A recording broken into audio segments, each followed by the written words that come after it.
नमस्कार दोस्तों, स्वागत आप सभी का। इस वीडियो में हम कॉमनवेल्थ ऑफ नेशंस की बात करेंगे। इसकी हिस्ट्री देखेंगे, इसके मेंबर्स को देखेंगे और इसके पर्पस को देखेंगे। आपको इस वीडियो में काफ़ी नई चीज़ें सीखने को मिलेंगी। कॉमनवेल्थ रियल्म्स को भी हम यहाँ पे देखने वाले हैं कि वो क्या होते हैं। एग्जामिनेशन में इस प्रकार के सवाल पूछे जाते हैं, तो इस वीडियो को अंत तक देखिएगा। चैनल पर नए हो तो सब्सक्राइब अवश्य करिएगा। Politics, economy, GK, teacher office science, technology की तमाम वीडियोज़ को देखने के लिए हमारी प्लेलिस्ट को जरूर चेक करिएगा। आप किसी भी एग्जाम की तैयारी कर रहे हो, हमारी प्लेलिस्ट और करंट अफेयर की बाकी वीडियोज़ को देख के आपको काफ़ी हेल्प मिलने वाली है। इसलिए समय निकाल के हमारे चैनल को जरूर चेक करेगा। चलिए शुरुआत करते हैं। देखिए, कॉमनवेल्थ ऑफ नेशंस ये एक एसोसिएशन है इंडिपेंडेंट सोवरन स्टेट्स की। इंडिपेंडेंट जो आज़ाद हो चुके हैं, सोवरन स्टेट्स संप्रभुत्व स्टेट्स यहाँ पे मतलब है कंट्रीज से, ठीक है। तो जो इंडिपेंडेंट और सोवरन स्टेट्स हैं ये उनकी एसोसिएशन है। अब ये कौन सी स्टेट्स हैं? ये वो स्टेट्स हैं जो पहले यूनाइटेड किंगडम की फॉर्मर कॉलोनीज रही हैं, यानी जहाँ पे यूनाइटेड किंगडम ने पहले राज किया है। जैसे कि भारत, आप सब जानते हैं कि भारत के ऊपर अंग्रेजी हुकूमत का राज रहा है। तो अंग्रेज़ों ने या ब्रिटिशर्स ने सिर्फ इंडिया पर नहीं, बहुत से ऐसे देश हैं जिनके ऊपर राज किया है, जो उनकी कॉलोनीज़ रही हैं। तो जो भी यूनाइटेड किंगडम की फॉर्मर कॉलोनीज़ रही हैं लेकिन आज वो इंडिपेंडेंट और सोवरन स्टेट्स हैं, ये उनकी एसोसिएशन है। अब यहाँ पे जो हेड है कॉमनवेल्थ का वो ब्रिटिश मोनार्क ही है, यानी जो ब्रिटिशर्स का अभी भी जो राजा होगा, प्रिंस होगा, वही यहाँ पे कॉमनवेल्थ का हेड होगा। कुछ समय पहले क्वीन की मृत्यु हो गई है, अब वहाँ पे प्रिंस है। प्रिंस की कोरोनेशन और क्वीन जो थी उसके रिलेटेड सारे इंपॉर्टेंट जीके क्वेश्चंस को मैंने अलग वीडियो में कवर किया है, देख लीजिएगा। एग्जामिनेशन के लिए इंपॉर्टेंट सवाल पूछा जा सकता है। लिंक मैं डिस्क्रिप्शन में दे दूंगा। अब हालांकि कॉमनवेल्थ का हेड ब्रिटिश मोनार्क है, लेकिन इसके पास कोई भी पॉलिटिकल पावर नहीं है। कॉमनवेल्थ में जितने भी मेंबर कंट्रीज हैं उनके ऊपर ये जो टाइटल है, ये जो कॉमनवेल्थ का हेड का जो टाइटल है, इसके पास कोई पॉलिटिकल पावर नहीं है, लेकिन हाँ ये हेड है। ये आपने ध्यान में रखना है। सवाल पूछा सकता है कि कॉमनवेल्थ का हेड कौन है, तो कौन है? ब्रिटिश मोनार्क है। अब क्योंकि ये वो इंडिपेंडेंट सोवरेन स्टेट्स हैं जो पहले यूनाइटेड किंगडम की फॉर्मर कॉलोनीज थी, इसलिए आप ऐसा बोल सकते हो कि ये ब्रिटिश एम्पायर के सक्सेसर भी हैं। ये है कॉमनवेल्थ का फ्लैग, ये आपने ध्यान में रखना है। इस प्रकार से कुछ होता है कॉमनवेल्थ का फ्लैग।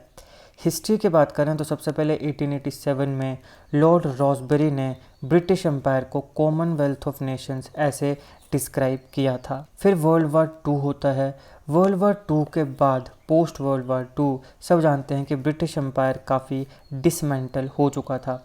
1947 में भारत आज़ाद होता है। ये भारत आज़ाद होने के बाद ब्रिटिश एम्पायर और ज़्यादा वीक हो गया, क्योंकि भारत बहुत ही इम्पोर्टेंट कॉलोनी थी अंग्रेज़ों की। फिर 1949 में आयरलैंड भी रिपब्लिक बन जाता है और वो कॉमनवेल्थ को छोड़ देता है। देखो, आइडिया ऑफ कॉमनवेल्थ तो लॉर्ड रॉसबेरी ने पहले ही दे दिया था, लेकिन अभी तक जो कॉमनवेल्थ है वो एक एसोसिएशन के तौर पे सुदृढ़ नहीं हुई थी। एसोसिएशन के तौर पर एक स्वरूप नहीं आया था उसका। तो आयरलैंड ने ये जो कॉमनवेल्थ है इसको पहले ही लीव कर दिया।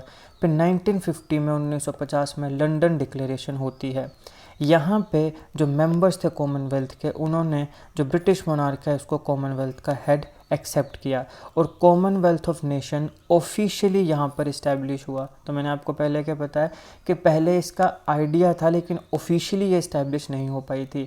तो ऑफिशियली ये कब इस्टेब्लिश हुई? 1950 में। किस डिक्लेरेशन के बाद? लंदन डिक्लेरेशन के बाद। हुआ क्या इस डिक्लेरेशन में? जितने भी मेंबर्स थे उन्होंने यूनानिमसली सब ने मिलकर जो ब्रिटिश मोनार्क है उसको कॉमनवेल्थ का हेड मान लिया।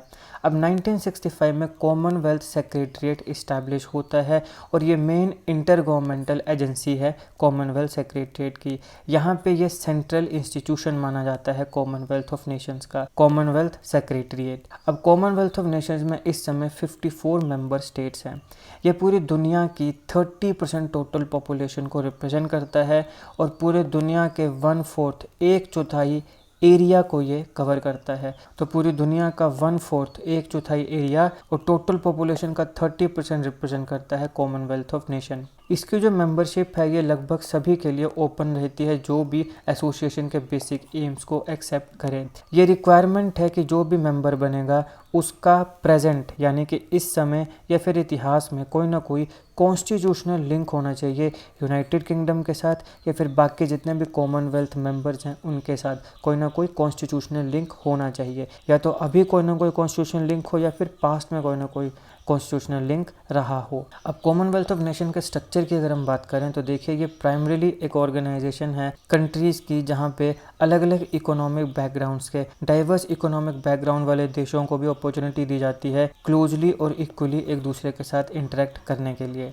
प्राइमरी एक्टिविटीज़ जो हैं कॉमनवेल्थ की वो ये हैं कि हम एक ऐसा एटमॉस्फेयर डिज़ाइन करें जहाँ पे इकोनॉमिक कोऑपरेशन हो जितने भी मेंबर नेशंस हैं 54 उनके बीच में, और उसके साथ साथ गुड गवर्नेंस और डेमोक्रेसी को हम प्रमोट कर सकें। अब कॉमनवेल्थ जो है वो कोई भी एक पॉलिटिकल यूनियन नहीं है, इसलिए यहाँ पे यूनाइटेड किंगडम, क्योंकि कॉमनवेल्थ का हेड जो है वो यूके का जो ब्रिटिश मोनार्क है वो है, तो ये यूनाइटेड किंगडम को कोई ऐसी एक्सरसाइज नहीं देती है कि किसी भी ऑर्गेनाइजेशन के जो बाकी मेंबर्स हैं, बाकी कंट्रीज़ हैं, उनके अफेयर्स, जो उनके देश के अफेयर्स हैं, उन्हें वो किसी भी प्रकार से इन्फ्लुएंस कर सके, ऐसी कोई मेंबर यूनाइटेड किंगडम या फिर जो ब्रिटिश मोनार्क है उसको नहीं मिलती है। कॉमनवेल्थ के जो कुछ देश हैं वो ब्रिटिश मोनार्क को अपनी स्टेट का हेड भी रिकॉग्नाइज करते हैं। अब देखो ये फ़र्क है। पहली चीज़ तो ये कि कॉमनवेल्थ में 54 कंट्रीज़ हैं, ये सारे मिलके एक एसोसिएशन बना रहे हैं, उसको क्या बोल रहे हैं, कॉमनवेल्थ बोल रहे हैं। सब ने एक्सेप्ट कर लिया कि कॉमनवेल्थ का जो हेड है वो ब्रिटिश मोनार्क है, मगर कॉमनवेल्थ का हेड है उनके देश का हेड नहीं है, ठीक है, अपने देश का कोई हेड नहीं है।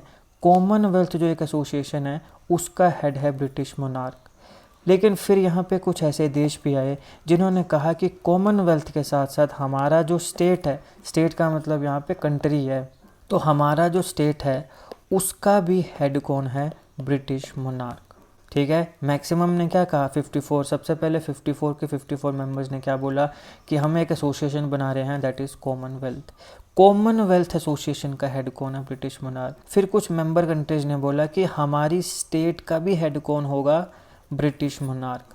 तो इस प्रकार के कंट्रीज़ जो कॉमनवेल्थ के मेंबर्स हैं और जो अपनी स्टेट, अपने देश का हेड भी ब्रिटिश मोनार्क को ही समझते हैं, रिकॉग्नाइज करते हैं, उन्हें हम कॉमनवेल्थ रियल्म्स बोलते हैं। ये आपने ध्यान में रखना है, काफ़ी इम्पोर्टेंट है, यही फ़र्क है। 54 मेंबर्स हैं, सारों ने ये कहा, देखो एक बार मैं फिर समझा रहा हूँ ताकि आप कंफ्यूज ना हो। 54 मेंबर्स हैं, सब ने बोला कि हम एक एसोसिएशन बनाएंगे कॉमनवेल्थ। सब ने माना कि कॉमनवेल्थ का हेड कौन सा होगा, ब्रिटिश मोनार्क होगा।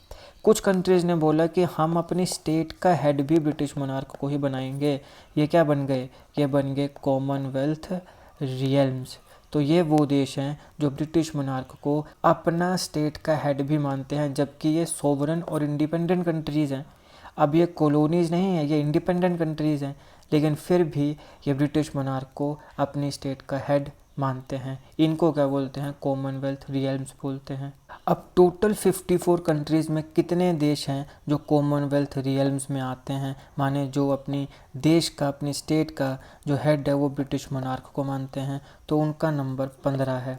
तो out of 54, 15 countries are Commonwealth realms, क्योंकि वो ब्रिटिश मोनार्क को अपनी स्टेट का हेड भी मानते हैं। अब देखिए कॉमनवेल्थ में जो कंट्रीज़ हैं वो काफ़ी डाइवर्स हैं। यहाँ पे बड़े देश, छोटे देश, अमीर देश, गरीब देश सब आते हैं। यहाँ पे 54 में से 32 जो मेंबर्स हैं वो स्मॉल स्टेट्स क्लासीफाई किए जाते हैं। ये बहुत सी चीज़ों के लिए वनरेबल हैं, जैसे कि क्लाइमेट चेंज और developmental challenges. Commonwealth head of common meeting, ये सबसे इम्पॉर्टेंट मीटिंग है, 2 साल में एक बार ये मीटिंग होती है। यहाँ पे जितने भी मेंबर कंट्रीज़ हैं वो सारे आते हैं, मीटिंग करते हैं और फिर वो इश्यूज़ को डिस्कस करते हैं जो कि कॉमनवेल्थ को अफेक्ट कर रहा है। इसके साथ साथ पूरी दुनिया में जो चैलेंजेस हैं उन सब के ऊपर भी मीटिंग होती है। सारे के सारे जो मेंबर्स हैं उनका इक्वल से होता है रिगार्डलेस ऑफ साइज़ या वेल्थ, चाहे आप अमीर हो, चाहे आप गरीब हो, चाहे आप बड़े हो, बड़े देश हो, चाहे आप छोटे देश हो, सारों का इक्वल से है। आपको अपनी बात रखने का अधिकार है, इक्वल से है यहाँ पे कॉमनवेल्थ में। 2016 में मालदीव्स जो है वो कॉमनवेल्थ से बाहर निकल गया था, मगर मालदीव्स को एक बार पुनः कॉमनवेल्थ में as a 54th member state reinstate कर लिया गया। अब अगर हम भारत की बात करें कि भारत के कॉमनवेल्थ ऑफ नेशंस के साथ कैसे रिश्ते हैं, तो देखिए भारत हमेशा से कॉमनवेल्थ नेटवर्क ऑफ इंस्टीट्यूशन का सारे मेजर पार्ट्स जो हैं, सारे मेजर फंक्शन जो हैं उनमें इन्वॉल्व रहता है। टॉप सोर्स है ये फंड्स का, एक्सपर्ट्स का और ट्रेनिंग का कॉमनवेल्थ के लिए। 2015 और 16 फिस्कल ईयर की बात करें तो भारत कॉमनवेल्थ के बजट में फोर्थ लार्जेस्ट कंट्रीब्यूटर था। हमने इतने ज़्यादा पैसे दिए कि हम फोर्थ लार्जेस्ट कंट्रीब्यूटर थे कॉमनवेल्थ के बजट में। थर्ड लार्जेस्ट फंडर है कॉमनवेल्थ का जो जॉइंट ऑफिस है यूनाइटेड नेशन न्यूयॉर्क में, वहाँ पर थर्ड लार्जेस्ट फंडर है इंडिया। तो ये था basic static point of view से जो आपके लिए एग्जामिनेशन के लिए इंपॉर्टेंट है, कॉमनवेल्थ ऑफ नेशन से रिलेटेड सारे इंपॉर्टेंट फैक्ट्स। आई होप आपको वीडियो अच्छी लगी। अगर आपको अच्छी लगे तो लाइक करिएगा, शेयर करिएगा। जो वीडियोज़ मैंने बताई हैं उनका लिंक मैं डिस्क्रिप्शन में दे दूँगा, जरूर देखिएगा। यूनाइटेड नेशन और उनकी जितनी भी ऑर्गेनाइजेशन है और उनके हेडक्वार्टर्स है उनको मैंने अच्छे से अलग वीडियो में कवर किया, जरूर देखिएगा, उसका लिंक भी डिस्क्रिप्शन में मिल जाएगा। Politics, economy, GK, geography, science, environment, technology की तमाम वीडियोज़ को देखने के लिए एक बार हमारी प्लेलिस्ट को जरूर चेक करिएगा। आप किसी भी एग्जाम की तैयारी कर रहे हो, हमारी प्लेलिस्ट को कंटेंट की बाकी वीडियोज़ को देख के आपको काफ़ी हेल्प मिलने वाली है, इसलिए समय निकाल के हमारे चैनल को जरूर चेक करिएगा। जीके कंटेंट और जीके टेक्स्ट के ऐसी वीडियोज़ के लिए हमारे चैनल को सब्सक्राइब करिएगा, बेल आइकन को जरूर दबा दीजिएगा ताकि किसी भी वीडियो की नोटिफिकेशन आपसे मिस ना हो। आपका बहुत बहुत धन्यवाद।